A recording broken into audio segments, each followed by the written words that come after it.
Alô, bom dia. Sábado, dia 2 de outubro de 2021. Para quem estiver aí no futuro assistindo, estou prestes a comemorar um ano de lives no Instagram. No dia 23 de outubro estarei comemorando um ano de lives, hein? Com muitos convidados legais que já passaram por aqui. E sempre às 11 da manhã de sábado, religiosamente. Só não tem quando não tem mesmo. Mas normalmente tem, tá? E minha convidada já está aqui. Já vou chamá-la para se juntar a mim, porque quem está no YouTube não precisa perder tanto tempo. As pessoas estão chegando aqui. Às vezes tem que dar uma enrolada, Marina, para live encher. Mas a gente começa a conversar e quem chegar depois assiste de novo. Alô, Bom dia! tudo bom? Tudo e você, Gustavo? Beleza. Que bom, nossa, Esse, uma luz forte aqui, né? esse esquema de live é assim, né? A gente tem que ganhar um tempinho para as pessoas irem sendo avisadas de que já está no ar e irem chegando. Que bom, que bom. Nossa, meu esquema de live ele ainda é muito precário, eu ainda não tenho um tripé. É, Então, eu isso vou... faz falta. Ai, gente, eu vou segurar aqui assim, vou ver se eu consigo. Ó, aqui ficou. Tudo bem? Que prazer Tudo falar bom? com você. A gente se conheceu quando você fez sessão do documentário da Márcia Derreik sobre o Dib na tua casa, não foi isso? Na minha casa, será? Foi? Você não fez essas sessões do Dib, do filme do Dib? Olha, na época, bom, isso foi em 97, né? Que foi esse. Isso não precisávamos falar assim também. Pois é, a gente está, né, falando de década de 90. Então, assim, eu realmente não me lembro dessa sessão em casa, mas pode até ser, porque isso era lá na Urca, nessa época? Aham. Ah, tá. Porque eu fazia algumas coisas assim, né, em casa e, enfim, promovia algumas coisas e eu fiquei muito encantada com o documentário do Dib que a Márcia fez, né? É muito lindo o trabalho do Dib, é importantíssimo no cinema e muito pouca Aham. gente sabe, né? Quer dizer, só quem é mais da área do cinema e conhece mais os detalhes, né, das produções é que conhece. Então eu com certeza deve ter feito alguma coisa assim. E eu tenho a impressão de ter assistido o Limite também na tua casa também. É? Olha. É, Então, nossa, eu não tô lembrando dessa sessão, mas não? tô, fiz isso. Agora, que água é essa que tinha lá em Marília, hein? Que saiu teu pai e o Dib, né? Pois é. Nossa, Como é que pode? Que família é essa? a gente brinca, né, que meu pai, assim, ele fala que ele foi alimentado por um leite de uma única vaca. Eu fico, gente, essa vaca era muito poderosa, né? Opa, caiu pra você aqui, desculpa. Opa. Enfim, ela Marília é uma cidade no interior de São Paulo, né? Mas meus avós são árabes, né? São sírios. Tanto meu avô era Abdala, né? O nome do meu avô era Abdala. Então, tô tentando me ajeitar aqui, só um minutinho, gente, porque Tô realmente vendo. precisa de um apoio. Peraí. Que horror, eu sou muito. Tem que ajeitar esse meu processo live aqui. Não tá dando. Bom, acho que Agora melhorou. então, assim, é uma. Então, vamos falar quem é teu pai, que a gente está falando do teu pai, a gente achando que todo mundo sabe, mas não necessariamente todo mundo sabe, né? Teu pai é o Sérgio Ricardo, compositor, cantor, cineasta, escritor, pintor, poeta. Mais o quê? Ele Apresentador de TV, ator, foi radialista rádio. no início da carreira, foi ator também, né? Galã de novela. Ele realmente, assim, ele passou por todas as artes, né? Assim, e com muito talento, né? O pai realmente era uma pessoa com uma expressão solta, né? Ele tinha essa facilidade, né, de se expressar, né, em diversos campos, né? Desenhava, sempre desenhou muito bem, o que acabou também dando um pouco mais de liberdade para ele no cinema, porque aí a imagem, né? Acho que ele tinha muito essa ligação com a imagem. E música, ele começou o Conservatório de Música em Marília aos 8 anos de idade, piano, né?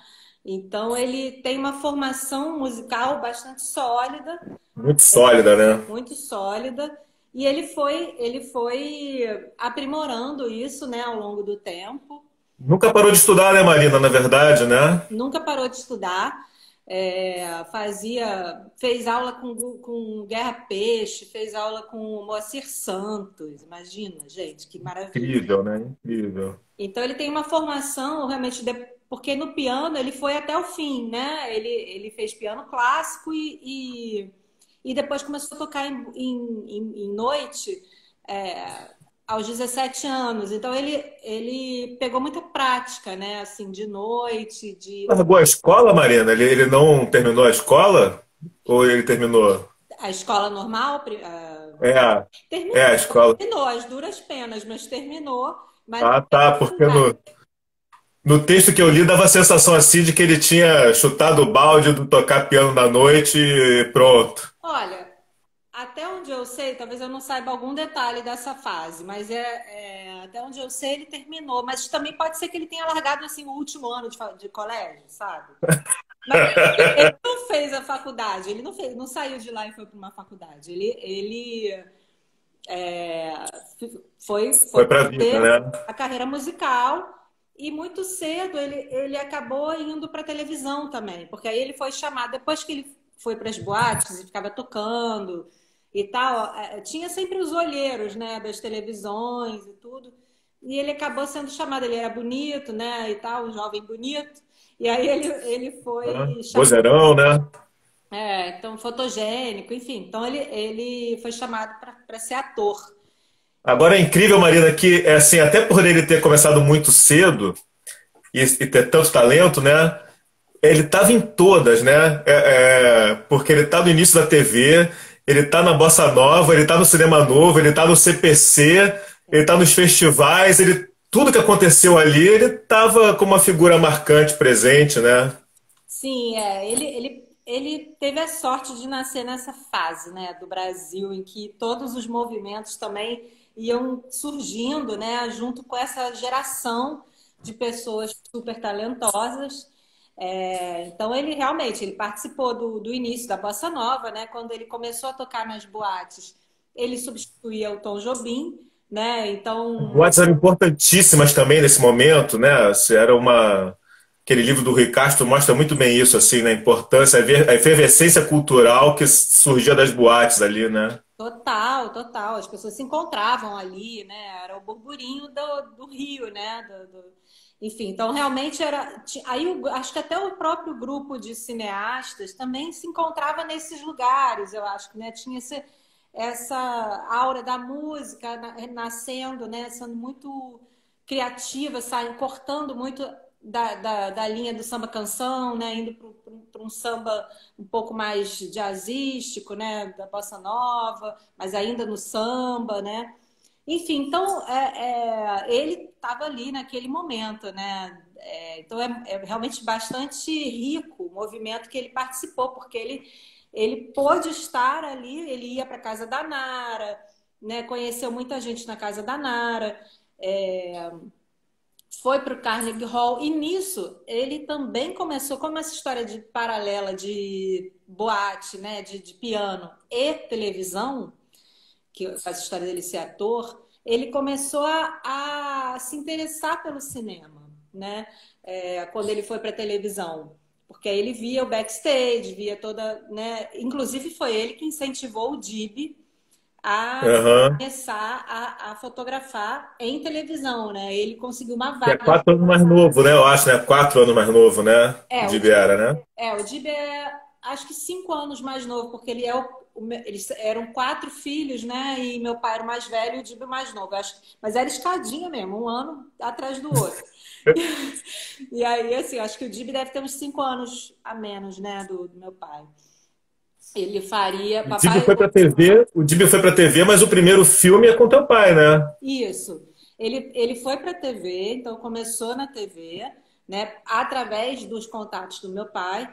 E quando meu pai resolveu fazer o primeiro curta, que foi o Menino da Calça Branca, ele, né, falou: vem filmar. Parece que ele começou com outro fotógrafo que não deu muito certo, brigou com o Ziraldo, que é um dos atores do filme, e, parece que ele e o Ziraldo não se deram bem, e aí meu pai resolveu chamar o Dib para continuar a filmagem, né? Falou, não, você já pode, vem. Dib todo com medo, né? Porque ainda não tinha feito cinema, Claro. mas arrebentou, né? Chegou lá e fez cenas incríveis. Tem a cena da cambalhota do Menino da Calça Branca, que é um clássico assim, do filme, né? Ele vira junto com o menino, né? Fazendo cambalhota e fica de cabeça para baixo. Enfim, tem cenas muito lindas, realmente, do Menino da Calça Branca. E aí isso fez com que o Nelson Pereira dos Santos, quando viu o filme na Moviola, se ofereceu para montar o Menino da Calça Branca. Então, assim, as imagens do Dib, além da história e tudo, chamaram o Nelson para montar, né? E foi uma É montagem muito linda. incrível, essa geração tem muito isso, assim, né? Porque o Nelson montou o Barra Vento também, né? Ele estava montando Barra Vento. Ele estava montando Barra Vento quando ele foi lá se oferecer para montar. Imagina, se ofereceu para montar. Então, Pois é, eu tô te ouvindo contar essas histórias, esses comentários que você está fazendo, assim, eu tô vendo assim que era uma geração que se encontrava muito para começar, né? Que tinha convivia muito, né? Sempre, né? Porque você falou da sorte dele ter nascido também nesse momento do Brasil, nessa geração, né? E a nossa é meio mais dispersa para começar, né? A gente, depois que veio a rede social, então, daí. enfim, tá cada um no seu canto, né? A gente é muito assim, né? Tá cada um no seu canto agora. Demais, né? Porque realmente, assim, né? A gente, eu não sei, eu acho que também aumentou muito, né? Tudo, né? O número de pessoas que faz, né? A A arte. concorrência, né? E aí acaba que, assim, eu acho que nem só a gente se vê como concorrentes, mas eu acho que é tanta gente que não dá muito para formar muitos grupos, eu acho. Quer dizer, ficam mini grupos sendo formados, vários mini grupos, né? E aí fica cada um meio que na sua rede, né? Hoje é muito isso, eu acho, né? Muito mais um trabalho de rede do que um movimento, né? Assim, acho que não essa Hum, característica, né, do movimento que abarca uma geração é uma coisa mais rara, né? Hoje em dia, eu acho, não sei se a gente consegue fazer um movimento, porque são muitos nichos, né? Assim, e e cada muitos um tem a interesses sua voz, também, né? e cada um tem a sua voz, tem a sua experiência, né? Assim, é muito diferente, né? Ao mesmo tempo, eu acho que é muito rico quando a gente se une, né? Quando a gente olha um para o outro, né? Consegue enxergar essas diferenças e somar com elas. Trocar, né? Também, né? Isso seria incrível, né? A É, internet é. permite um pouco isso, né? A gente acaba vendo muita coisa dos outros também, né? Dos outros grupos, dos outros nichos, se informando. E aí, quando você vê, você já está influenciado um pouco também, né? Um influencia o Sim. outro. É bem interessante, né? Esse movimento contemporâneo, assim. Apesar de muito rachado, né? Muito segmentado, assim, não sei. Porque vamos falar um pouco de você agora. Você está lançando, é o teu primeiro disco, né? É meu primeiro disco, depois de muito tempo. Mas é depois de um chão, né? É, Você fez uma trajetória longa até chegar no primeiro disco. Como é que foi esse processo? Você começou cantando com teu pai? A minha carreira musical, ela começa com meu pai, né? Na verdade, eu sempre gostei de cantar, sempre cantei, fiz algumas formações, né? Assim, não fiz faculdade de música, mas eu fiz muito tempo de aula de canto, fiz muita coisa de percussão, né? Sempre gostei muito de tocar percussão, então fiz algumas aulas de percepção rítmica, de percepção musical, pandeiro, enfim. E aí fui fazendo a minha formação assim em paralelo, porque eu me formei como designer, né? Sou designer, trabalho como designer até hoje. E então a música era uma coisa assim que realmente era vista para mim como algo que eu tenho muita ligação, uma ligação muito forte com a música. Sempre gostei muito, mas eu tinha um pouco de medo mesmo de encarar a carreira de cantora ou musicista, né? Eu achava muito difícil, sabe? Aí também vendo a Sim. trajetória do meu pai, porque meu pai, apesar do gênio que era, sempre teve uma carreira muito difícil, né? Então, eu via a dificuldade que era, né? Então, eu ficava, bom, eu acho melhor eu tentar uma coisa um pouco mais fácil, né? Para conseguir me manter e não ficar dependente de ninguém e tal. E ao mesmo tempo também era uma coisa que eu gostava. Eu também tenho essas veias múltiplas, como todo mundo tem na realidade, né? Assim, Sim. isso é uma coisa que não é específica de algumas pessoas. Eu acho que todo mundo tem, mas a gente às vezes não dá vazão, né, às coisas, a essas múltiplas expressões. E eu sempre gostei de desenhar, sempre gostei enfim, de filmes, né, assim, tenho uma ligação com o cinema também, me amarro, eu tenho muita vontade de trabalhar com cinema ainda. Então, assim, fotografia. A minha praia é mais visual e musical. Papai realmente, tipo, escreve maravilhosamente bem, pinta e tal. Aham. A minha onda é um pouco menos. Eu não sou tão múltipla assim, mas Quando é que você tomou consciência assim de quem era teu pai, da dimensão dele? Porque a gente é criança, a gente vai, né? É só o pai, né? Até você descobrir quem é o artista, o ser humano, demora um pouco, né? é. É assim, como ele sempre trabalhou em casa, tocando muito, fazia coisas, encontrava muita gente ia lá em casa, né? Muita gente importante, João Gilberto, Tom, não sei o quê. Era a gente desde criança tinha uma noção, né? Ia show dele, né? Porque ele até os anos 80 ele ainda era muito ativo, né? A partir dos anos 80 começa a parar um pouco a múltipla coisa que ele fazia, porque realmente assim a ditadura, né, todo violão, né, que foi em 67 que ele quebrou o violão no festival, para quem não sabe dessa história, né, tem essa história Então, e que é aquele, né, a cena clássica do violão de 1967. Que foi algo que deu muita visibilidade para ele, mas ao mesmo tempo também foi bem cruel para a carreira dele, né? Porque ele ficou muito marcado com aquilo. E pós-ditadura, né? Vem logo a ditadura muito ferrenha e tudo, muita porque censura. ele ficou muito desagradado de estarem reduzindo ele É, aquele episódio, né? é. Com tanto talento, com uma obra tão grande e tal, e só falavam do episódio do violão, né? Pois é, e para você ter uma ideia, ele já tinha feito a trilha sonora de Deus e o Diabo na Terra do Sol, né? E assim, Só isso, né?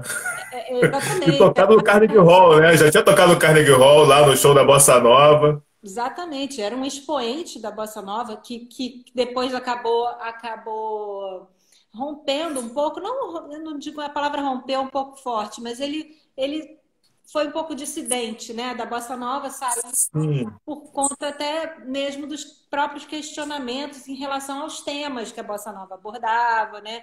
Papai sempre foi extremamente politizado, ativista, né, desse lado social do Brasil, dessa desigualdade, tudo. Então, muito ligado, começou a ficar bastante ligado ao olhar dele para a favela, para a realidade brasileira, enfim. o cinema novo chamou mais ele no sentido assim filosófico de, né, assim, E o de CPC, né? CPC, mas ele não chegou a ser parte do CPC. Ele nunca foi, ele não foi parte de nada na realidade. Ele passou por todos eles, entendeu? Mas ele não ficava, ele tinha uma carreira muito independente, assim, muito, sabe, ele que construía mesmo a própria trajetória sem ficar muito amarrado nos grupos, né? Então, ele começou a frequentar o CPC, ele é muito amigo do Chico de Assis, né? Do Kaká também, enfim, e Hum. acabou influenciado um pouco pelo CPC, e aí conheceu todo o pessoal do Cinema Novo, e aí já estava nessa história de, ele já era um expoente, ele já tinha alguns discos gravados com sucesso quando ele começou a fazer filmes.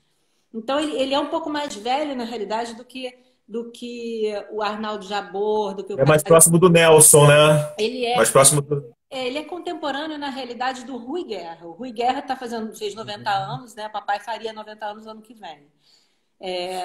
E ele, tanto que ele foi muito amigo do Rui, né? Eles se aproximaram bastante. O Rui, inclusive, fez a montagem do Esse Mundo é Meu, né? E fez A primeira letra do Rui é para uma música do teu pai, não é isso? isso.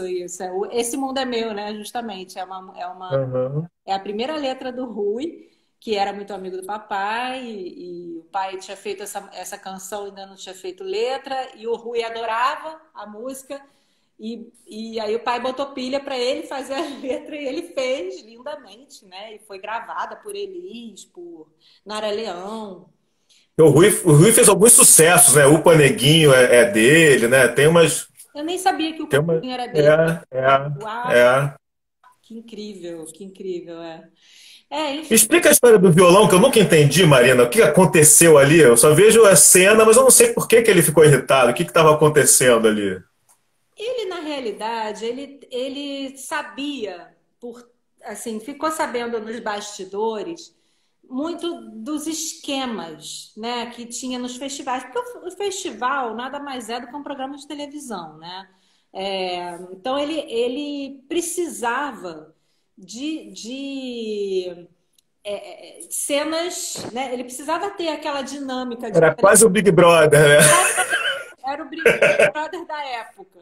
O papai, ele só não foi cancelado, né? Mas ele, assim, quase como se tivesse sido cancelado, porque foi vaiado, né? Na época a vaia era, digamos, o cancelamento de hoje, Aham. né? E ele ficou muito irritado com aquilo, porque era Mas você sabe por que da vaia? Porque eu li que era por causa do arranjo diferente, não faz muito sentido. verdade, a música, o Beto Bom de Bola, que foi a música que ele fez no dia, não é uma música, digamos, para festival, né? Tinha isso, né? Porque tinha que ter assim aquele refrão, aquelas coisas que todo mundo cantasse junto, né? Tinha que ter um apelo, que eu acho que a música, o Beto Bom de Bola, talvez não tivesse. Era uma música linda, inclusive, não sei, não trouxe aquela.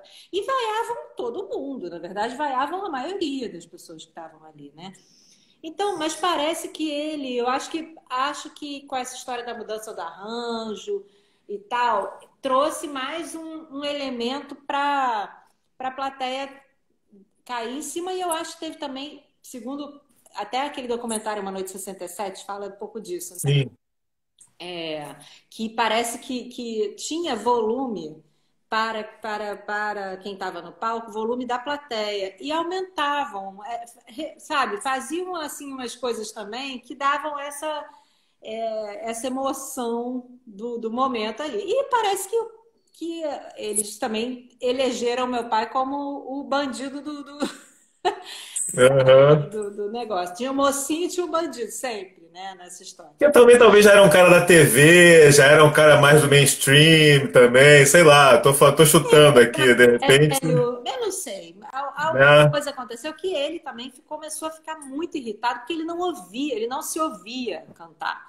Então era uma vaia tão alta que ele não se ouvia cantar, não conseguia entrar no tom, uma música super difícil de cantar, né, um arranjo novo, bababá. Então ele começou a ficar tão pé da vida que ele realmente, e ele é sangue quente, sempre foi sangue quente, árabe, e ele realmente ele saiu de si ali naquele momento, naquela situação, ele realmente não, sabe, não mediu as Mas consequências, por um sabe? lado foi bom, né? Queria passar em branco naquele festival se ele não fizesse isso, né? Sim, sim, foi assim, ele não se arrepende, as pessoas depois, muita gente deu muita força para ele, falou, não, era isso mesmo que você tinha que fazer, que absurdo e tal.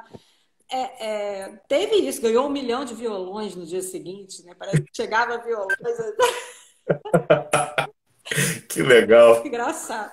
Mas assim, mas é isso, tem esse lado que é a consequência do ato mesmo, né? Assim, né? Ele realmente E ficou. era o Festival do Travessia, né? Vale a pena a gente registrar que foi um momento importante, assim, da música brasileira. Foi quando o Milton apareceu para todos nós, né? Pois é, mas esse festival foi o festival em que o Gil que ganhou, né? Com o Domingo no Parque. Domingo no Parque foi o vencedor desse festival. Não sei se foi o mesmo do Milton, não estou me lembrando agora, porque eu só estou com a imagem do Gil. Acho que tinha dois festivais, né? É provável, é. Esse é o que tinha Caetano com Mutantes cantando. Não, Mutantes fez o Domingo no Parque, é isso, né? Ficou Sim, sim, junto com isso. e Caetano acho que fez Isso. outra coisa, não me lembro agora, mas Não era Alegria, Alegria. Alegria, Alegria, exatamente, Alegria, Alegria. Né? E tinha Imagina, né? Que Chico, bom que ele quebrou o violão, né? ia passar batido, né? Mas enfim, ele já é isso, ele já tinha uma carreira, ele foi convidado para fazer o festival, estava voltando também de viagem, ele tinha ficado um tempo na Itália, então ele estava se recolocando, enfim, foi realmente uma situação que aconteceu e ele acabou tendo essa atitude que foi, é isso, teve marcas positivas e negativas, né, na trajetória dele. E não é meio impossível, até quem fala comigo, sei lá, se por acaso eu vou dar uma entrevista sobre algum trabalho que eu estou fazendo, alguma coisa que tem relação a ele, todo mundo vai me perguntar sobre o violão. É algo que não. Todas as entrevistas para ele eram assim, qualquer texto que saía tinha. Sérgio Ricardo, que quebrou o violão. Ele que quebrou. E ele escreveu um livro, né? Quem quebrou meu violão, né? Isso, claro. É isso. Ele depois aproveitou também, né? Foi Na a. verdade, acho que até você citou o livro do Rui Castro, e o livro do Rui Castro ele é um livro que ele incomodou muita gente né, da Bossa Nova, né? Porque como é um livro que fala de muitas histórias, né? Tem histórias ali que não estão muito bem contadas, segundo eles falam, né? Sim. Meu pai tinha uma implicância enorme com esse livro e foi justamente por causa disso que ele resolveu fazer o Quem Quebrou Meu Violão, porque ele quis esclarecer coisas que estavam erradas ali, né, na visão do Rui. E aí ele fez esse livro porque ele achou também que era uma coisa importante de registrar, né? Porque fica um diz que me disse também, né? Que Ah, eu vou ler, porque eu li o livro do Rui, que é delicioso, né? O Rui, assim, é um é um cronista, né? escritor, assim, que. Né? Então, para quem não sabe das histórias, ele te leva no bico, né? Então, Exatamente. vou ler o do teu pai agora. Vou ler o do teu pai para poder conferir as coisas. Que o João Gilberto também ficou super incomodado com o livro, com algumas coisas que o Rui escreveu no livro sobre ele. Enfim, eu me lembro que rolou realmente uma polêmica na época do lançamento desse livro. Tem umas matérias em jornal, vale a pena até pesquisar, assim. E rolou isso. Aí ele fez esse livro e acho que ele lavou um pouco a alma, sabe? Com esse livro, assim, nesse sentido, né? E de Mas falar no assunto também, né? Porque essa história sempre ficou meio assim, uma saia justa, né? Eu me lembro, assim, dele reclamando em entrevista tal. Pois é, acho que tem isso, né? Ele pôde botar para fora o lado dele de um modo mais. E é muito bem escrito o livro, vale a pena ler. Agora, é dificílimo de achar, tá? Assim, eu tô querendo fazer uma reedição, né, futuramente. mas só em sebo mesmo, estante virtual, e não é barato, não é barato, é tipo uns R$ 150 agora esse Tá, livro. beleza. Fazer um pool de leitores para comprar. O... Exatamente. Agora, Marina, você em algum momento assumiu a produção além de ser cantora da banda, né? Você e os irmãos, né? É, Viraram cantores da banda, não é isso? assim, né? E você assumiu a produção, virou produtora do teu pai, da carreira, da obra, de tudo, né? Em que momento isso aconteceu? Por que que você tomou essa iniciativa? Então, eu quando, sei lá, em 2003, 2004, mais ou menos, era uma época em que o papai estava muito, ele estava meio deprimido, assim, nesse sentido do caminho que acabou indo, né? A carreira dele, a obra muito esquecida, estava muito esquecida. Apesar dele ele estava ativo porque ele estava fazendo um projeto em Niterói chamado Palco Livre. E ele apresentava esse projeto e fazia uma curadoria de música. Foi muito bacana isso da Prefeitura de Niterói. Mas o trabalho dele pessoal estava muito parado, muito esquecido, ninguém falava dele, né, como artista. Enfim, ele estava um pouco para baixo. E eu sempre admirei muito a obra dele, sempre gostei de todas as músicas. Eu ainda não tinha assistido os filmes nessa época, porque não tinha acesso aos filmes, porque estava tudo na Cinemateca Uhum. sem digitalizar nem nada, né? Mas as músicas era a obra que eu tinha mais acesso e eu ficava impressionada com aquilo. Eu sempre, como sempre gostei de música e fui fundo assim nessa coisa da formação musical no sentido de buscar referências. Ele era uma grande referência para mim. Eu ficava impressionada com as músicas dele. E eu falava, gente, não dá, está injusto, isso não está justo.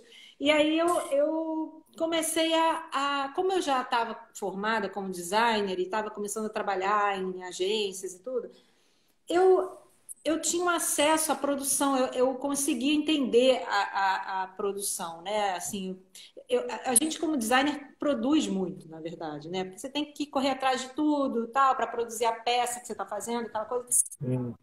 Então não é tão diferente assim do processo de produção. E eu comecei a pesquisar, comecei a fazer curso, falei, quer saber, vou botar um projeto dele no edital e tal. Então, aí comecei a fazer o site dele. Na verdade, comecei com o site dele, que aí já era uma, né, eu falava, bom, pelo menos o site ele tem que ter, né? Na época estava todo mundo começando a ter sites, artistas e tudo.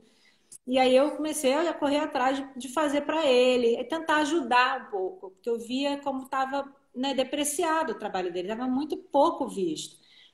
E aí aquilo sempre me deixava assim, tipo, não, eu tenho que fazer alguma coisa por ele e tal. Eu via que ele não ia ter força para fazer. E aí comecei a fazer, entrei em 2006, eu consegui entrar num edital da Petrobras Cultural, né, na época. Sim. Aí a gente conseguiu um primeiro projeto que foi fazer um disco, né, com as músicas. Aí a gente fez um projeto que chamava Antologia e tal, que era para trazer de volta algumas músicas dele e tudo. E aí eu fiz esse projeto com o Alain Pierre, com o Marcelo Caldi, Alexandre Caldi. Eu estava já bastante ativa na música, porque eu estava cantando em outros lugares, estava fazendo grupos paralelos e tal, trabalhando bastante com isso, querendo também, né? Voltar a ter um pouco mais de contato com a música. Então, para mim, era mais do que natural pegar esse baú que eu tinha em casa, porque afinal de Sim. contas era isso, era um tesouro que eu tinha em casa que ninguém estava querendo mexer naquele negócio. Eu falei, o quê? Eu vou mexer nesse negócio, entendeu? Essas músicas são valiosíssimas. Ele é um cara que está vivo, ativo, trabalhando, nunca parou de trabalhar, sempre tocando, sempre pintando, sempre fazendo coisas. Sabe, eu preciso. Eu quis, foi uma escolha consciente, sabendo que trabalhar com pai não é fácil, mas, mas assim, eu achava que era importante, né? E para mim ia ser importante. Você sabia que trabalhar com o pai não é fácil ou você descobriu depois? Olha, eu sabia e comprovei.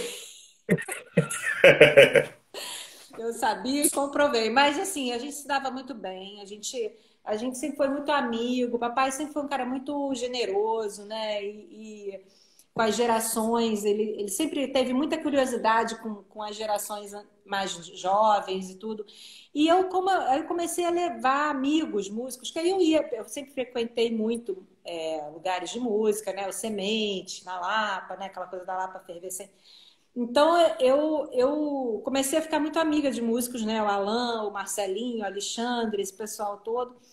E aí eu falei, ah, gente, vamos lá. E alguns nem conheciam tanto a obra do papai. Conheciam alguma coisa, mas não conheciam tanto. Eu falei, não, vamos lá que você tem que conhecer melhor. E aí eu fui fazendo um pouco essa ponte entre as gerações. O papai, todo mundo ficava encantado com ele. E ele era um cara muito divertido, além de tudo, né? Então, eles viraram amigos, parceiros, inclusive, começaram a fazer música juntos, né? E fizemos o Ponto de Partida, que foi o disco que saiu em 2008 pela Biscoito Fino, né? Produzido por mim. E o Alan fez a direção musical, o papai super ali também na direção musical, fazendo tudo, cantando e tal. E foi ali que a gente começou efetivamente uma parceria de trabalho mesmo, que aí eu virei produtora mesmo ali, né? Aí a gente corria atrás de show, tinha apoio de algumas pessoas que me ajudavam. E Produtora e cantora produtora e do cantora, porque aí show. eu cantei no disco também, né? Eu que fiz a seleção de repertório, mostrava para ele, eu fui fundo assim na obra dele, sabe? E trouxe, porque eu fiquei pensando o que que naquele momento ia fazer sentido para as pessoas ouvirem, né? Tem muita coisa, né? Então tinha que fazer uma seleção e, aí eu apresentei tudo para ele topava tudo, foi super legal e os meninos ficaram maravilhados e fizeram arranjos incríveis para o disco. E a partir daí eu comecei também, junto com a minha mãe, que é museóloga, a fazer o acervo, a organizar o acervo. Minha mãe sempre teve essa preocupação, apesar de não estava mais casada com ele na época, mas ela sempre Hum. ficava, ai meu Deus, o acervo do seu pai, porque museóloga, né? E ela já organizava um pouquinho quando era casada com ele, ela já fazia uma organização das coisas. Depois que eles se separaram, ele ficou muito solto tudo, né? E ela ficava muito preocupada com isso.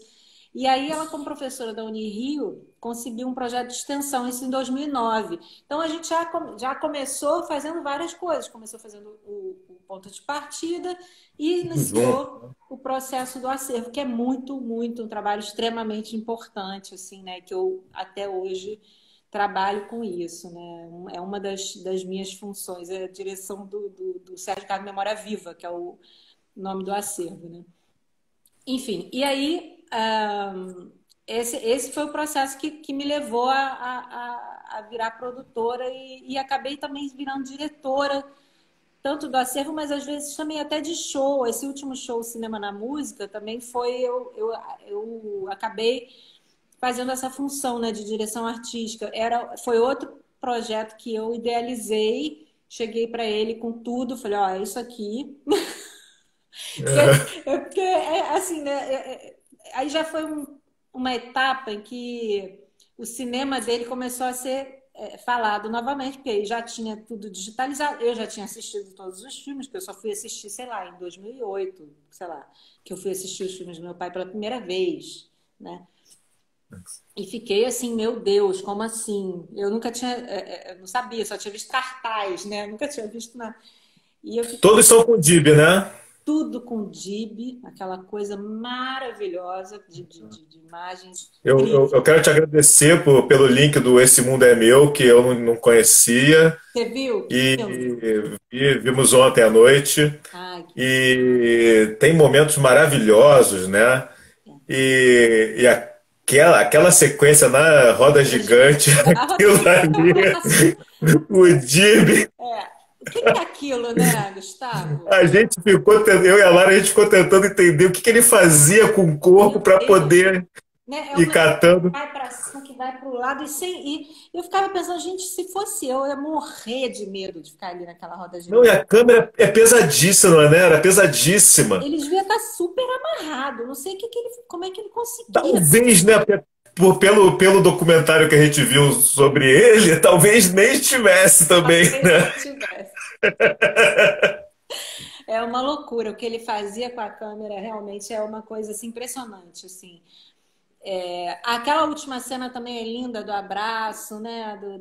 Sim, sim, ele girando o pitanga, né? Girando com a moça Aquela em dois cena sentidos, né? antológica também. Ela foi muito Tem um citada. monte de plano. Tem um que o pitanga tá engraxando o sapato numa barbearia, e daí, não sei se alguém passa, eu sei que a câmera sobe e o pitanga fica no espelhinho que tem assim no cantinho da mesa do barbeiro, e a rua lá, a pessoa passando, ele vendo a pessoa passar. Não, realmente é surreal. Agora, é muito interessante porque eu acho que a dupla ali, meu pai e Dib, era muito incrível, porque acho que meu pai dava mil ideias pro Dib, né? Ele dirigia nesse sentido. Não, filma dali, tenta. E o Dib executava brilhantemente as ideias do meu pai malucas, entendeu? Então, é muito lindo mesmo. E a montagem do Rui Guerra é sensacional nesse filme. Eu também fiquei, eu acho assim, linda a montagem, assim, como ele foi preciso em algumas coisas, né? E ele estava contando, a gente teve um encontro com ele tão bonito, assim, sobre o filme, né? E sobre essas memórias todas. E ele falou que era um material que ele nunca tinha visto, né? Ele foi meio que ajudar o papai a montar o filme, que ele não estava conseguindo. Ah, sim. E ele deu uma solução muito boa para a montagem, né? Foi incrível, assim. Ele ficou super feliz de rever também. Depois de muitos anos, ele reviu o filme, né? O Rui. Uma coisa curiosa é que o nome do teu pai não é Sérgio Ricardo, né? É João Lutfi, É, João Lúcio. né? Porque assim, né? É engraçado também que a família, ele é o único irmão que tem um nome que não é árabe, né? Porque todos Isso que eu ia falar, porque o nome do Dib é Dib mesmo, né? A gente acha que Dib é apelido, né? não, Daí é Dib mesmo. árabe mesmo, é árabe mesmo. Meu outro tio chamava Tufi e eu tenho uma tia que chama Candura. E meu pai é o único que é João, né?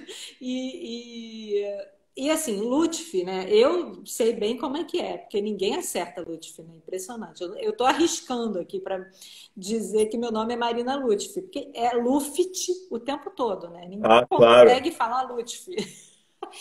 Até porque tem a Lufthansa, né? É isso. Daí já. Acho que tem Luft e tem a Lufthansa, né? Então, realmente, os alemães dominaram os árabes aqui. Mas, enfim, né? Então, assim, quando na época da televisão foi quando mudaram o nome dele, porque quando viram. Ele até usava, para você ter uma ideia, porque o nome dele de registro mesmo é João Lutfi, só. Não tem o nome da mãe, que é Mansur, né? A minha avó é Maria Mansur. Mansur é mais fácil, né? Mas. E aí Tem muito, né? ele usou na época da boate, ele usava João Mansur para não ter esse problema. Ah! Por isso que o João Sim! Gilberto chama ele de Mansur, até o que chamava, né, ele de Mansur e outras pessoas também, Mansur, Mansur, por causa disso, da época da boate. Só que aí, mesmo assim, eles achavam, na época, tudo tinha que ser nome composto, né? Era uma coisa da época, né? Tinha que ter muito R, Sérgio Ricardo, né? Ah, abraçoada! Tinha que ter umas coisas assim, os nomes impactantes, né? João Mansur ninguém queria. E nem muito menos João Lutfi, né? Porque ninguém ia conseguir falar. Então virou. Aí deram o nome de Sérgio Ricardo para ele Na TV, na né? TV. Foi para ele virar ator, Sérgio Ricardo.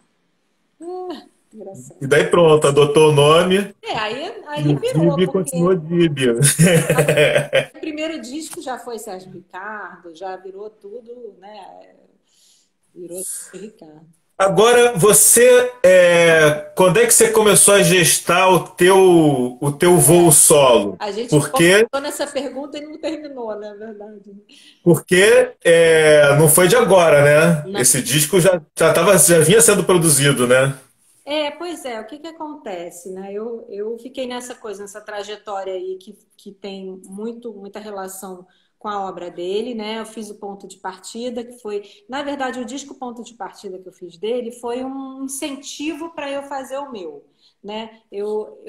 Porque aí eu pude estar ali no processo todo de produção, entender como é que é, ver, né, os processos, e eu falei, gente, acho que tá bom já para eu fazer o meu, né? Acho que já.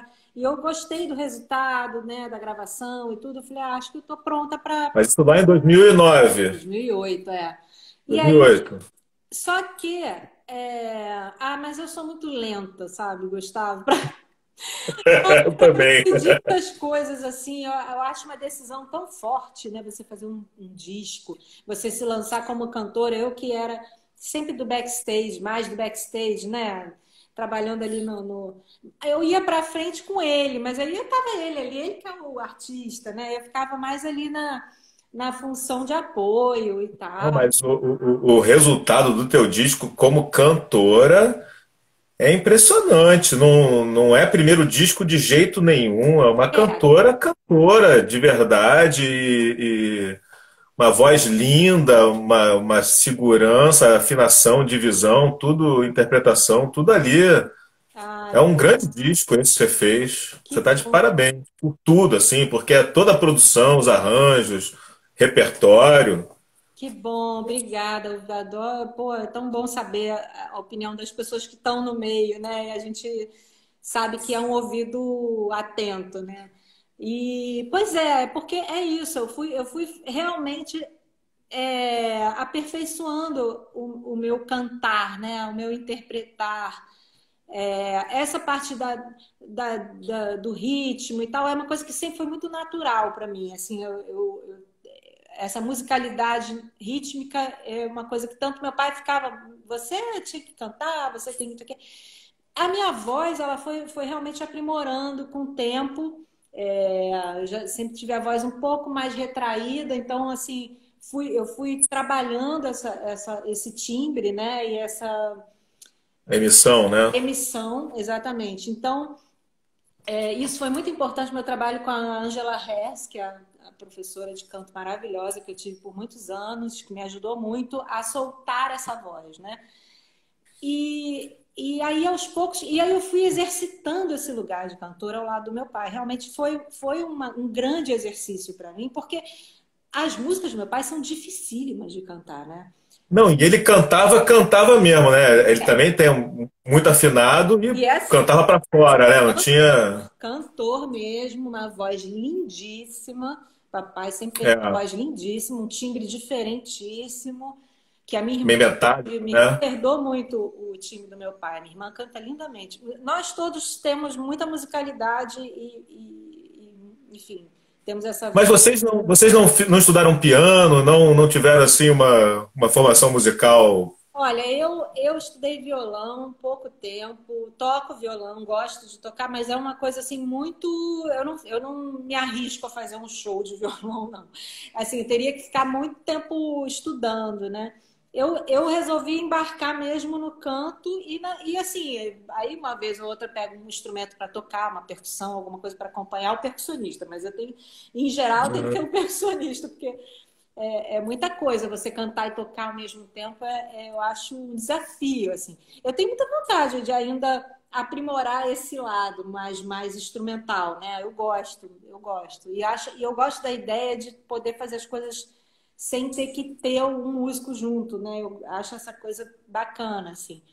Mas, claro, eu adoro ter os músicos junto, porque eu adoro a troca com os músicos também, É um né? conforto muito grande, né? Também, né? E eu adoro brincar com música, sabe? É isso, são instrumentos brincando, né? Assim, eu acho que essa coisa de levar som é o mais gostoso dos shows, sabe? É você curtir a música que tá rolando, brincar com ela, né?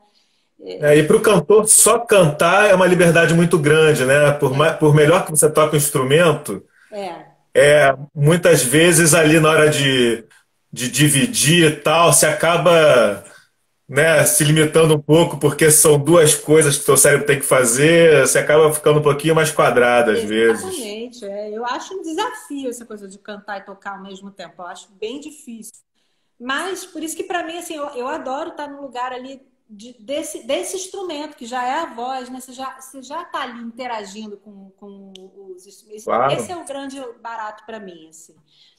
E aí, enfim, então realmente, essa escola das músicas dele, né, de cantar com ele, eu cantei com ele em palcos enormes já, assim, tipo, eu já cantei, inclusive com orquestra sinfônica, né?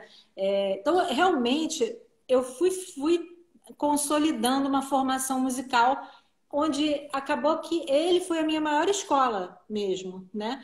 E essas aulas em paralelo e toda a E minha. uma escola que você providenciou também, né? Eu me matriculei nessa escola.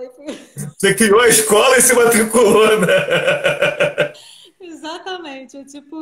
Eu forcei ali uma escola, né? Dei uma. Enfim, e é isso. E realmente. E meus irmãos também, eu acho assim, né? O João, meu irmão, que está também terminando o disco dele agora, só com músicas do papai. Vai lançar, parece que em novembro, né? Tá terminando para tentar lançar em novembro. Ele é total escola Sérgio Ricardo, né? Meu pai passou, e o João é instrumentista, né? Toca violão super bem, toca piano e tudo. Também desenha incrivelmente. Ele é bem Serginho Ricardo, assim. O João é incrível. E ele é isso, a nossa escola é essa mesmo. O papai era muito rigoroso com isso também. Ele ficava, a afinação é uma coisa assim, tipo, a gente cantando com ele, opa, opa, opa, peraí, essa nota aqui. Era uma nota que você ficava assim, nossa, peraí. Era É. preciso. Ele tinha uma coisa muito afiada no ouvido, assim, né? Então a gente foi muito bem treinado nesse sentido, né? E ele escrevia tudo, tinha tudo em partitura das canções todas, tal? Ele escrevia, agora não era muito organizado, né? Assim, tipo, a gente está até organizando agora com essa história do acervo, a gente está organizando mais. Algumas coisas que não tinham em registros escritos, a gente está escrevendo para deixar isso registrado, né? Organizado, enfim, fazendo todo o levantamento musical, né?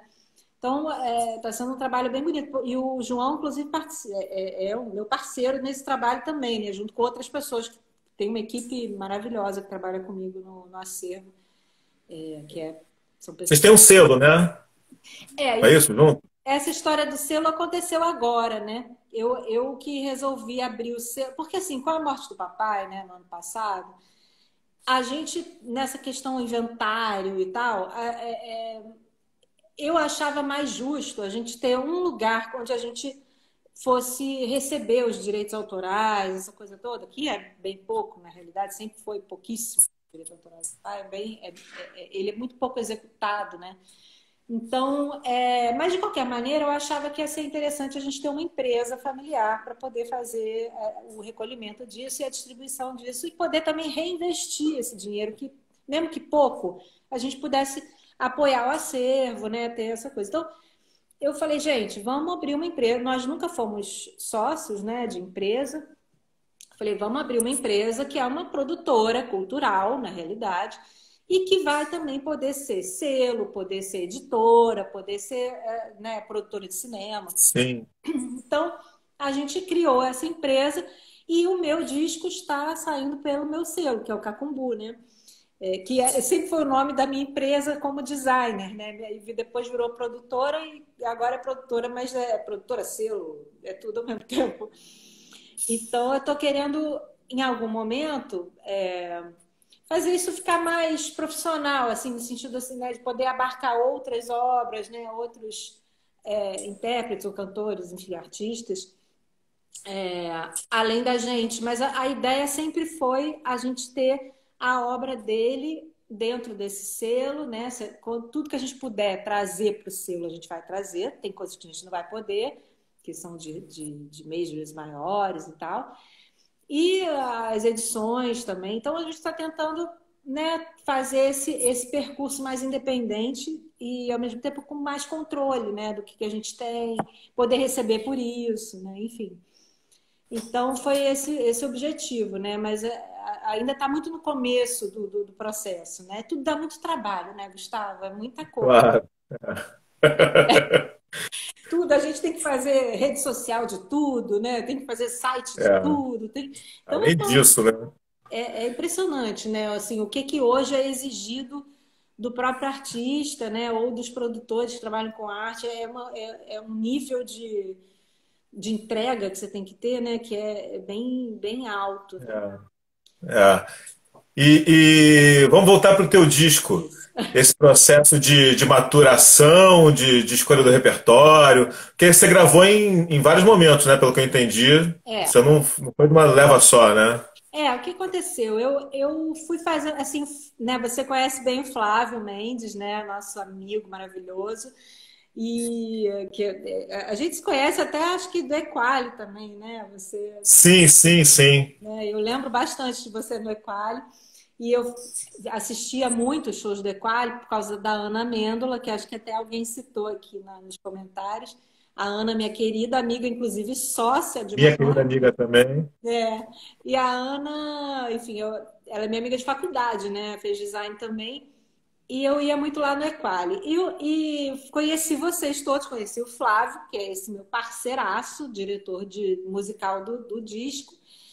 E o Flávio, assim, de uns tempos para cá, a gente vem, de uns tempos, bastante tempo para cá, a gente vinha trocando muita figurinha musical, assim, né?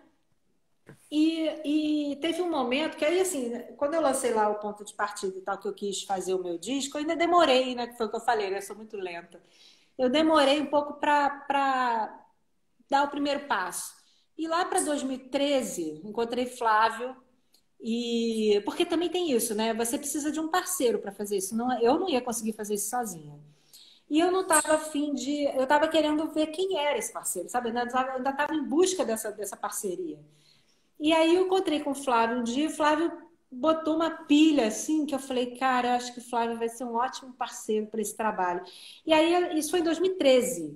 E aí a gente, calmamente, a gente começou a fazer uns Aham. encontros semanais para pensar nesse repertório, assim, né? E para mim foi uma coisa assim, um alívio, né? De ter alguém junto comigo pensando nisso, porque eu não ia conseguir fazer isso sozinha. E aí a gente foi construindo essas ideias, né? Eu fui levando para ele coisas que eu já pesquisava e que eu gostava, né? As músicas do Júlio Daim, por exemplo, né? O próprio Rodrigo Maranhão. São músicas que eu já ouvia há muito tempo, gostava, deixava ali guardadinha na minha caixinha de ideias, né? E claro que eu queria também gravar algumas coisas do papai, mas eu já cheguei para o Flávio falando, ó, não é um disco só de Sérgio Ricardo, pelo amor de Deus, eu preciso, sabe, ir além. Abrir o espectro. Eu preciso ir além, porque eu acho que é isso, né? A minha influência e tudo tá marcada, já é isso aí. Mas eu gosto de cantar outras coisas. Eu já tinha cantado outras coisas e sentia essa, né, força, né, de poder me mostrar como intérprete mesmo, não ficar só filha do Sérgio Ricardo, né? E aí fomos trabalhando esse repertório até que a gente resolveu fazer show. Antes de começar a gravar, porque também tudo é grana, né? Tudo é dinheiro, né, gente? Sim, Vai gravar, tá bom. Quem vai pagar o.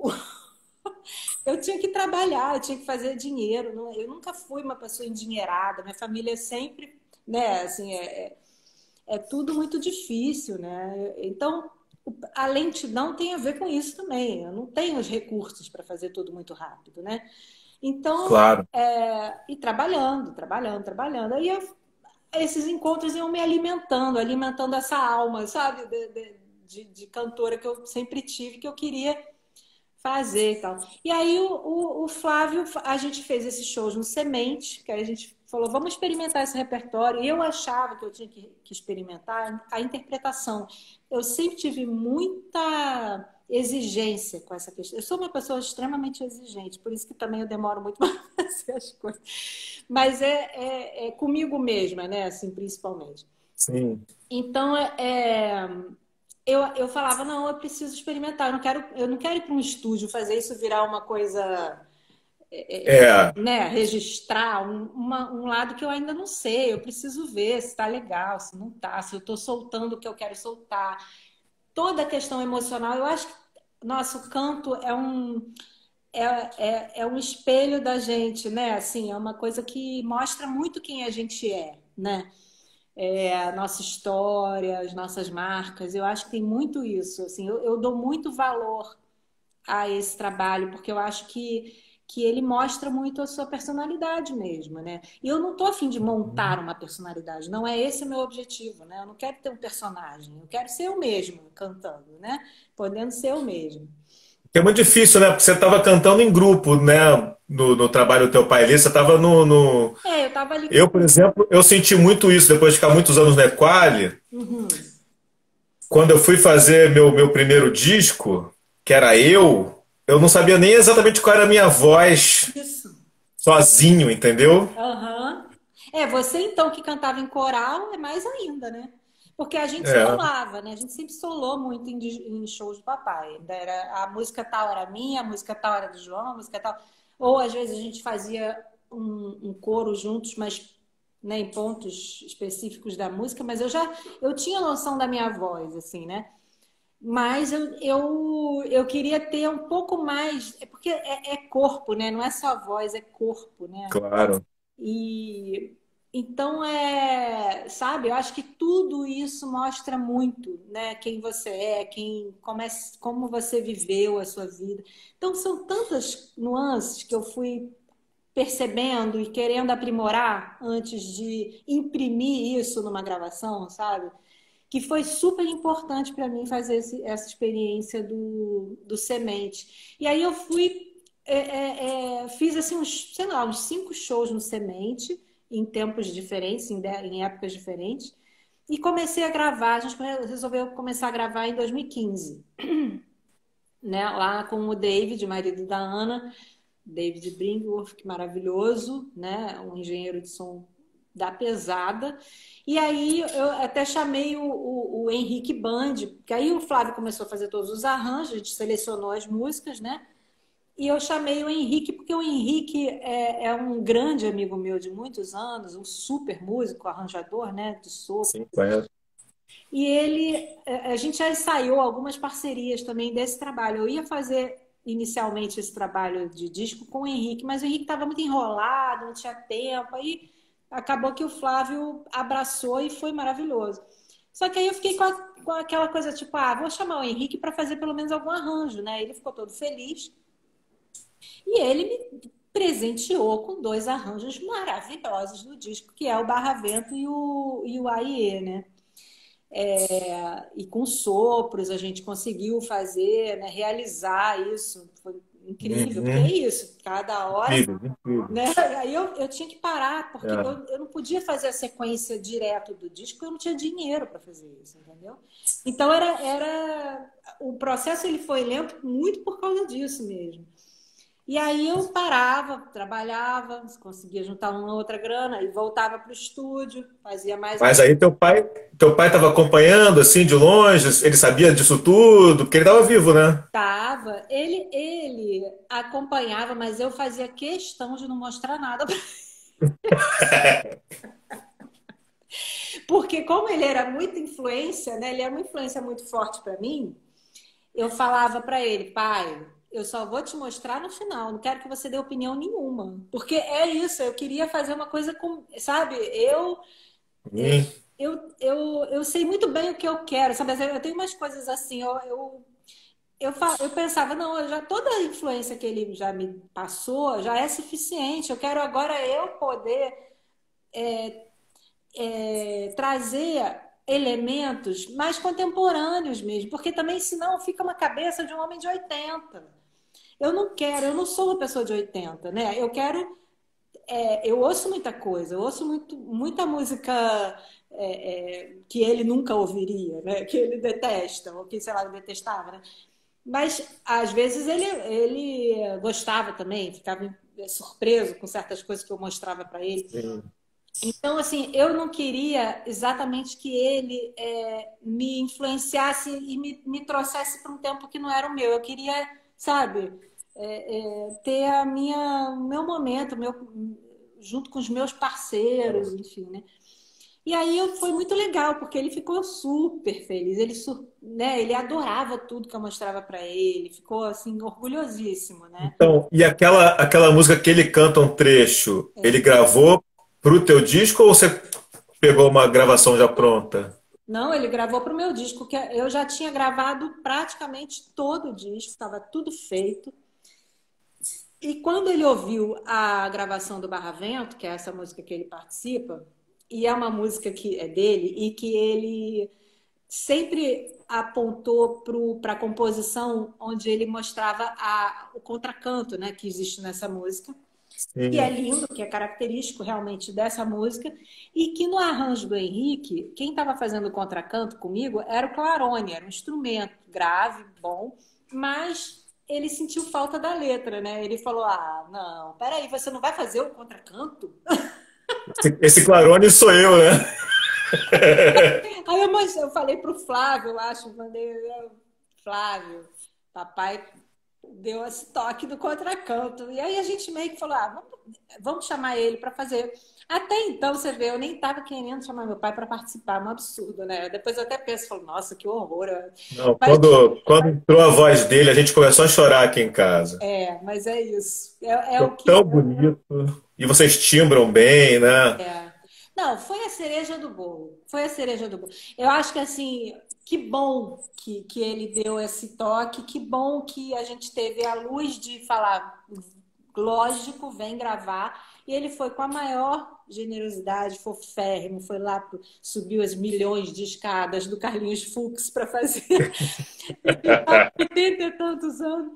Fez essa gravação linda, tanto que tem o disco, tem o clipe, né, do Barra Vento no YouTube, para quem quiser ver, que aparece ele lá, porque a gente filmou tudo, né? Foi muito bacana, porque o processo eu filmei tudo, depois eu chamei um amigo para filmar, porque eu sempre achei que esse negócio, né, a gente tem que registrar em vídeo essas coisas, né? Porque são as memórias, né? A gente É. então, foi muito bacana. Eu tenho muito material aqui de vídeo, de Ele gravação. gravou de prima? Não, ele fez alguns canais, né? Mas assim, foi ficando cada vez mais bonito e tal. É isso. Porque às vezes ele saía um pouquinho. Ele também estava. A divisão era um pouco diferente do que ele estava acostumado Sim. no arranjo. Então, ele foi se adaptando ao arranjo, né? Mas ficou lindo, imagina, ficou perfeito. E é pontual, né? É pequena a participação, mas nossa, tem Maravilhoso. Ficou maravilhoso. O disco condições. todo é muito. O disco é demais. Você vai fazer uma live agora de lançamento, é isso? Pois é, até bom que a gente está conversando, porque aí a gente já fala para o pessoal que vai ser na quinta-feira, agora, dia 7. É meu aniversário, né? Dia 7, e eu falei, bom, gente, né? O que que eu vou fazer no meu aniversário? Quero fazer um show desse disco, alguma coisa, porque né, a gente lança nesse mundo pandêmico, virtual, e aí Já tava virtual pra caramba, agora com a pandemia, então. pois é, entendeu? Eu falei, não, eu vou fazer uma live no aniversário, falei com o Flávio, com os músicos e tal, e vamos fazer lá na vizinha, 1, 2, 3, né, que tem todo o esquema para transmitir, né, eles filmam e tal, então já fazer pelo YouTube, pelo meu canal lá do YouTube, Marina Lutfi, né, e vai ser dia 7 às 9 da noite, né? Eu até fiquei sabendo agora que a Jussara Marçal, que acabou de lançar o disco dela, também vai fazer uma live, mas vai ser às 7 da noite. Eu tô felicíssima. Ai, A tua é que horas, desculpa? a minha às 9. A minha Às 9. às 9, quinta-feira. Então dá para assistir a da Jussara, porque eu mesma fiquei a fim de assistir a da Jussara, mas acho que eu vou assistir depois, porque não vai dar tempo. Mas quem estiver em casa, porque a Jussara é minha, eu sou assim alucinada pela Jussara Marçal. Ela é uma grande referência para mim como cantora e artista, né? E ela lançou o disco dela agora, eu tô super acompanhando. E aí, quando eu vi que ela ia fazer a live dela no mesmo dia que a minha, eu falei, não! Mas é 2 horas antes, tá tranquilo, dá para ver 2 lives no mesmo dia. Super programação pro dia 7. Começa às 7 a programação. É. Mas, poxa, tô super feliz, assim, porque a gente ensaiou ontem aqui em casa, né? E, nossa, tão gostoso, né? Poder cantar, reunir músicos e fazer, né? Assim, dar uma Aí saudade. vocês vão estar todos no mesmo lugar, né? No mesmo palco, né? A gente vai Na fazer. vizinha, um, dois, Tá todo mundo três. vacinado, tá todo mundo com as 2 doses. A gente vai fazer lá na vizinha. Vai ter um pequeno público, porque meu aniversário não deu. Eu Ter chamei. bolo? Vai ter bolo no show? Não. Vai ter o bolo pós, né? Eu acho que no show não, mas enfim, vai ter um pequeno público lá que comporta a casa, é bem aberta, tem lá as varandas e tal. A gente vai fazer uma. Mas, claro que é um número super limitado de pessoas, não é aberto para o público, não, é fechado mesmo. Mas o YouTube vai estar transmitindo e eu vou ficar super feliz. A gente está fazendo um esquema de ingresso colaborativo, né? Porque é isso, né? Tudo precisa pagar, gastar, fazer, né? Pagar os músicos, obviamente, né? Então eu tô cobrando um ingresso, pedindo, né? Uma colaboração. Na verdade, vai estar aberto o YouTube para quem quiser assistir sem pagar também pode assistir, não vai ter problema nenhum. Mas é sempre bom, né? Lembrar que a gente, para fazer tudo isso, a gente tem que pagar os músicos, pagar o espaço, né? Enfim, então Sim. E é, vai ser a banda completa, os arranjos completos do disco e tal? Então, vai ser assim, arranjos completos impossível, porque o disco ele teve participação de muita gente, né? Eu sei, por isso que eu tô perguntando. Não, não, vai ser, assim, vai ser a banda vai ser o Flávio no violão, o João na guitarra, o Jordano Bruno no baixo e a Isabela Seavata vai fazer a percussão, que também participou do disco na faixa Esse Mundo é Meu, nas palmas, né? Então vai ser uma banda reduzida, bem reduzida. Os arranjos também vão ser bem reduzidos, mas o cerne tá todo lá, vai estar Tá todo todo mundo. lá, né? As músicas vão estar. São todas as músicas do disco e mais algumas que eu pensei, tanto do repertório do papai quanto de outros compositores, né? Mas esse disco foi amadurecido durante um show. Ah, Não é o sim. repertório do show, então. É, Isso, ele foi amadurecido nesse show, que é até um pouco parecido com esse que a gente vai fazer no dia 7. É, e aí comecei a ir para os estúdios para gravar a partir de 2015. E aí eu fiz esse processo todo de gravação pausada, né? Começava, parava, começava, parava. Terminei tudo em 2017 de gravação. Só que começou o processo todo do Cinema na Música, que é esse projeto que eu fiz do papai, que era 85, meu pai fazia 85 anos na época, e eu achava que eu tinha que. Era meio urgente para mim fazer esse projeto de Cinema na Música, que eu via que o papai estava envelhecendo. Eu falei, bom, eu vou. Acho que ele merece uma homenagem sobre a trajetória cinematográfica dele, né? Que é tão pouco conhecida. E aí eu criei o Cinema na Música, porque também era o mesmo momento que ele estava fazendo um longa, né? Ele estava fazendo um longa com Cavi, né? O Bandeira de Retalhos. sim. Então ele estava voltando à ativa no cinema, né? Aos 85 anos. Então, assim, eu falei, gente, vou fazer um projeto para ele aqui de show, vamos aproveitar essa história, vamos fazer um show que é pegar todas essas trilhas os filmes, mostrar esses filmes que ele fez com as trilhas, né, são sempre tão musicais os filmes, e fazer um show com isso, com as projeções dos filmes, né, já que a gente já tem tudo digitalizado e tal. E aí foi uma super produção, foi muito bacana esse processo. Aí eu parei o disco um pouco, porque eu tinha um raciocínio de que esse projeto Cinema na Música ia me dar uma visibilidade, que ia me ajudar a lançar o meu primeiro disco, né? Entendi. E, de Então o fato, disco não estava prontinho em 2017, não. Você ainda tinha coisas a fazer. eu tinha que mixar e masterizar. O Carlinhos Fux começou a mixar em 2017, ou 2018, ia me mandando coisas devagarinho e tal. Você Mas se mudou para Portugal. aí ele se mudou para Portugal, e aí eu fazendo o Cinema na Música, comecei a fazer coisas para ele, porque aí eu e o Carlinhos a gente fez uma troca, né? Eu fiz capa de disco para ele, fiz site para ele poder fazer a mixagem e masterização para mim. E aí, mas aí rolou essa história do Cinema na Música que foi bem intenso, né? A gente fez bastante show durante 2 anos, até que a gente fez a gravação do DVD do Cinema na Música, que foi em 2018. No final de 2018, a gente fez a gravação desse disco, desse DVD, e 19 a gente lançou. Só que quando a gente lançou, papai começou a ficar doente, mesmo, né? E aí eu, que já estava com tudo meio parado, fiquei com tudo muito parado, né? Em relação a essa questão do disco. Não tinha cabeça nenhuma para lançar nada, estava totalmente. E aí, ao mesmo tempo que a gente. Bateria. Eu também fiquei muito voltada para o acervo, porque eu consegui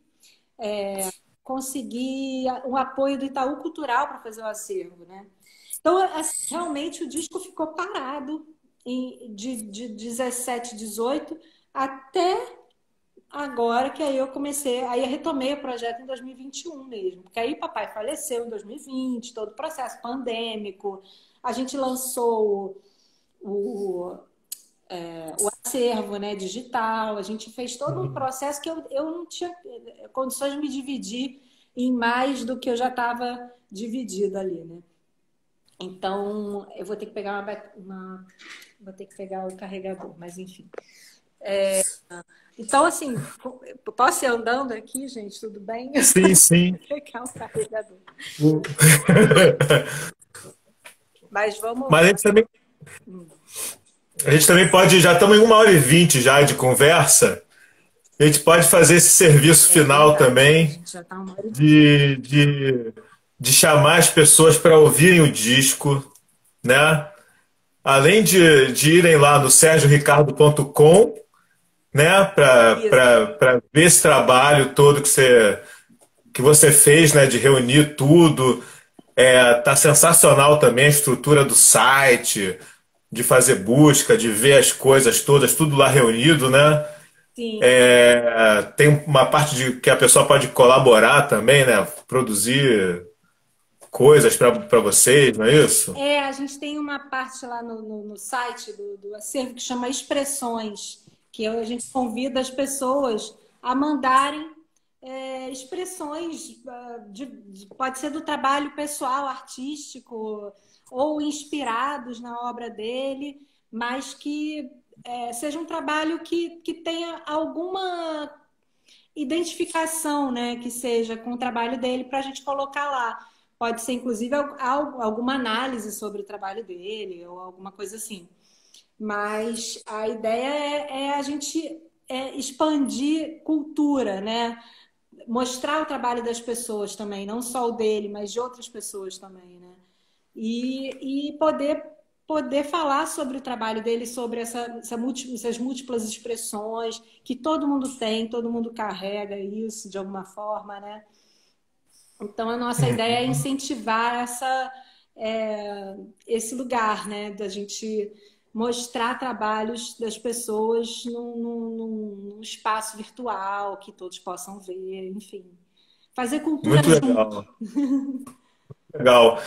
Então, além de ir lá no sergioricardo.com, Marina Lutfi em todas as plataformas, Isso. né? Isso. Outra Dimensão, o nome do disco. Exato. E dia 7 de outubro, às 9 horas da noite, de Brasília. É que dia da semana? 7? É quinta-feira, quinta-feira. Quinta-feira agora, né? Quinta-feira agora. Vai ter a live de aniversário, né? Aniversário que, enfim, vou comemorar mostrando o show do Outra Dimensão com grandes amigos juntos, assim, né, no palco. Maravilha, Marina.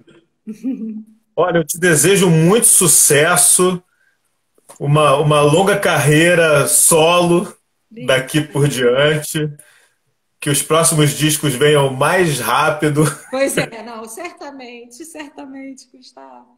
Que bom, né? obrigada, obrigada pelo Que a convite. pandemia permita muito show presencial daqui para frente, né? Que agora vai ser tudo virtual e presencial, né? Também tem essa vantagem, né?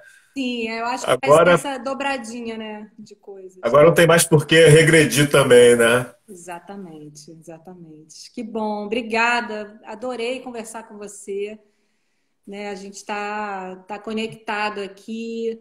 Eu espero que o público também curta tanto a obra lá do meu pai, quanto esse disco novo, Outra Dimensão. Também procurem um pouco sobre o Dib, que é tão importante, também a gente falou dele, né? Eu te agradeço Sim, muito por sim. todas essas lembranças, assim, que tão É. para as O pessoas. Diba era uma grande figura, né? É. Eu ficava perto, assim, né? Assim, eu, não- eu ouvia o Dib conversar com as pessoas, assim, né? Nessas convivências de cinema, eu estava sempre em volta, assim, né? Ouvindo. Não era eu o interlocutor principal, mas eu estava sempre por ali quando ele estava, porque ele era uma figura docíssima, né? Dulcíssima, né? Maravilhoso. De uma simplicidade, de uma humildade, assim, né? A gente não parecia que estava diante de um monstro do cinema brasileiro, né? Exato. É, e o generoso, né? Muito generoso, Demais, muito. Sempre também demais. gostou muito de conversar com os jovens cineastas, né? Os jovens realizadores. Muito, muito legal. É um aprendizado também o convívio com o Dib. É isso aí. Muito obrigado por ter aceitado o convite, Eu que agradeço. tá? Luiz. E quinta-feira, 9 horas da noite, no canal Marina Lutfi, estaremos todos lá assistindo, então. Maravilha, obrigada, Gustavo. Que bom. Espero vocês Valeu, todos lá. beijão. Beijo Valeu, grande. beijão. Beijo. Valeu. Tchau, tchau. Tchau.